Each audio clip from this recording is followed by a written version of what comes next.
Hi all, hope you've had a blessed day today. Tonight we continue our countdown of the top 100 Christian films of all time with number 49, The Prodigal.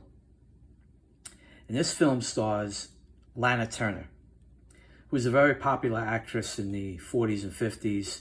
She did the remake of Imitation of Life, and she did a number of films in the 40s and 50s.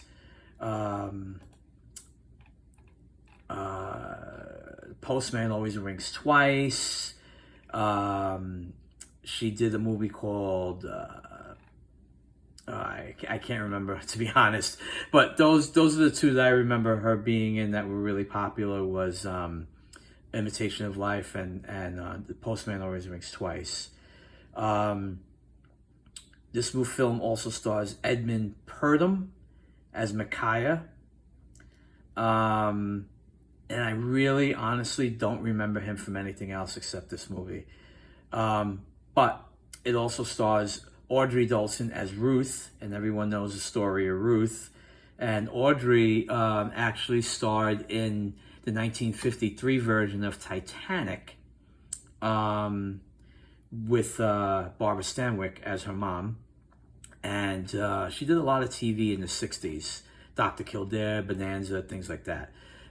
This film also stars Louis Calhern, and he plays Narib, and he's been in quite a few films. I don't remember, I can't think of one off the top of my head, but he was a popular actor in the 50s as well. And before I forget, I don't think I mentioned this, Lana Turner played a character called Samarra. So this film is loosely based on the story of the prodigal son. And I say loosely because it's very loosely based on that story.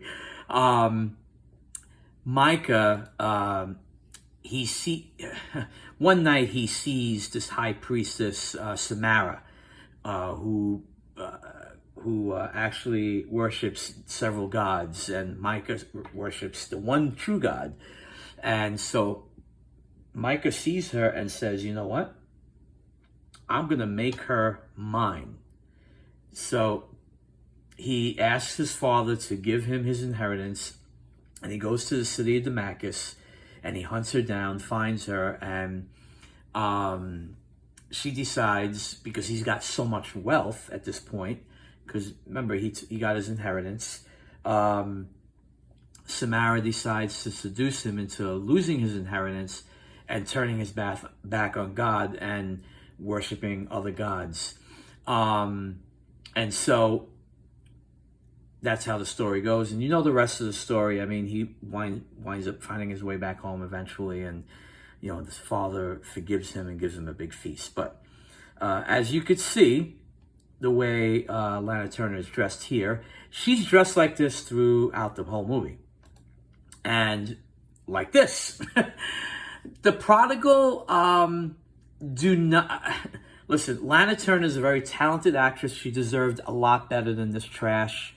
And even her character in the film, which was written for the film, Samarra is not a character in the Bible, not a character in the parable that Jesus told of the prodigal son. She's totally made up for this movie.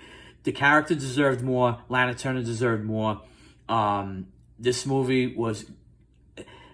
And I know I called it trash before, but it really is. It's just Lana Turner. It's just an excuse for Lana Turner to walk around half naked throughout the whole movie, and be sexy. The only thing biblical about this film is the beginning and the end. Everything else in the middle, don't even waste your time. What a piece of garbage. And unfortunately, it made a lot of money in the 50s, because in the 50s, it was the height of Christianity in the United States. So every Christian film that was released in the 50s made a ton of money. All you had to do was say it was a biblical epic, and people ran to the theaters to see it. So, sorry. I really didn't like this movie at all. So number 49, The Prodigal, released in 1955. I forgot to say that at the beginning, but there you have it. So thank you for spending this time with me. Thank you for watching my video. Thank you for supporting my channel. And we'll be back tomorrow with number 48. God bless you all.